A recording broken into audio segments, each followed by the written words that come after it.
ارے چاند، ناوید، صفی، السلام علیکم. کہاں سے آ رہے ہو آپ سب اس وقت؟ ارے ہاتھوں میں کتابیں کیسی؟ وعلیکم السلام ورحمۃ اللہ وبرکاتہ. سمیر بھائی، ہم سب لوگ مدرسے سے پڑھ کے آ رہے ہیں. کیا کہا؟ مدرسے سے؟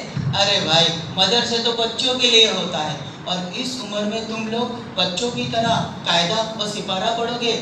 لوگ دیکھیں گے تو کیا کہیں گے کہ داڑھی سفید ہونے کو آئی اور مدرسے جا رہے ہیں. سمیر بھائی، ہم بھی پہلے یہی سوچتے تھے کہ اس عمر میں کیا سیکھیں گے، لیکن سچ بات تو یہ ہے کہ سیکھنے کی کوئی عمر نہیں ہوتی. لیکن آپ کو ضرورت کیا پڑی؟ ضرورت کیوں نہیں ہے سمیر بھائی؟ ایک دن میں نے مفتی صاحب کو قرآن پاک کی تلاوت کرتے ہوئے سنا.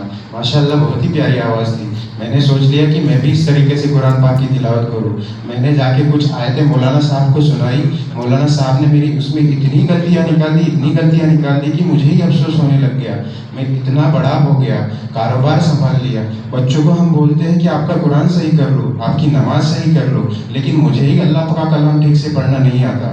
ایک دن مسجد میں اعلان ہو رہا تھا کہ اپنا قرآن درست کر لو. میں نے ہمت کر لی اور نیچے گراؤنڈ فلور پہ جا کے ایلڈرس کورس جوائن کر لیا. ابھی الحمدللہ میں بہترین قرآن پڑھ لیتا ہوں. اب تک مجھے چھوٹی کاف اور بڑی کاف اس میں سے بھی کیا ڈفرینس ہے سمجھ میں نہیں آتا تھا. کہاں پہ گننا کرنا ہے، کہاں پہ اکفا کرنا ہے، کہاں پہ اظہار کرنا ہے، کچھ بھی سمجھ میں نہیں آتا تھا. قرآن شریف پڑھتے وقت کہاں پہ رکنا چاہیے، کہاں پہ نہیں رکنا چاہیے، اگر رکتا ہوں تو پھر سے کیسے شروع کرنا چاہیے، یہ ساری چیزوں کا کچھ بھی علم نہیں تھا. لیکن الحمدللہ ابھی مجھے ان چیزوں کا علم آ گیا ہے. چلو چاند بھائی، آپ کا تو قرآن درست نہیں تھا، لیکن صفی بھائی، آپ کو تو بالکل پڑھنا نہیں آتا تھا. جی سمیر بھائی، آپ صحیح کہہ رہے ہو. مجھے تو الف با تا بھی نہیں آتی تھی. میں سمجھتا تھا کہ اب میں قرآن نہیں پڑھ پاؤں گا، لیکن مولانا صاحب نے اتنی محبت سے ہمیں سکھایا کہ میں اب قرآن دیکھ کر پڑھ لیتا ہوں. کیا واقعی تم اب قرآن پڑھ لیتے ہو؟ ذرا مجھے بھی تو سناؤ، میں بھی تو دیکھوں. اعوذ باللہ من الشیطان الرجیم، بسم اللہ الرحمن الرحیم.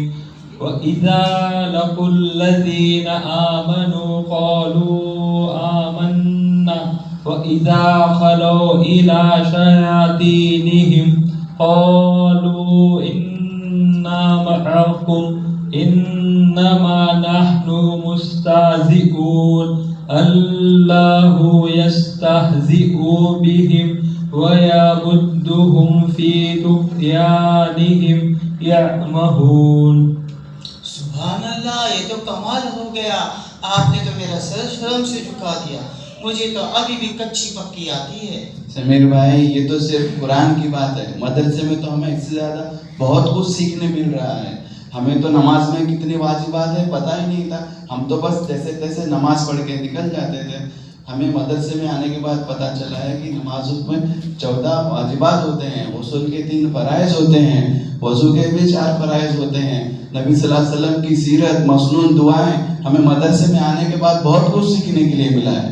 اوہ اچھا، یہاں پہ صرف قرآن ہی نہیں، مسائل بھی سکھائے جاتے ہیں. جی سمیر بھائی، اور قرآن اور مسائل کے ساتھ ساتھ یہاں پہ پریکٹیکل طور پہ نماز کیسے پڑھتے وہ بھی سکھائی جاتی ہے. ہمیں سجدے سو کے طریقے سکھائے جاتے ہیں.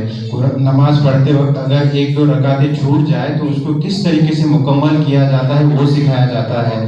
ثنا کیسے پڑھی جائے، التحیات کیسے پڑھا جائے، درود شریف کیسے پڑھا جائے، دعائے معصورہ کیسے پڑھی جائے، یہ ساری چیزیں سکھائی جاتی ہے.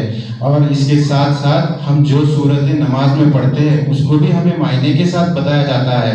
پہلے تو نماز پڑھتے وقت نماز پہ دل بھی نہیں لگتا تھا. اب الحمدللہ جو ہم پڑھتے ہیں وہ چیزیں سمجھ میں آنے لگ گئی ہے، تو الحمدللہ ہمارا نماز میں بھی دل لگنے لگ گیا ہے.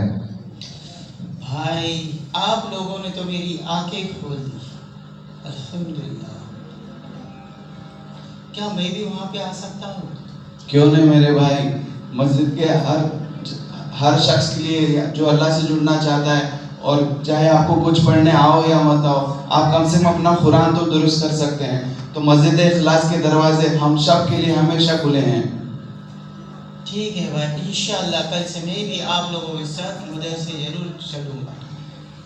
یقیناً علم سیکھنے کی کوئی عمر نہیں ہوتی، اور اللہ کے کلام سے دوری سب سے بڑی محرومی.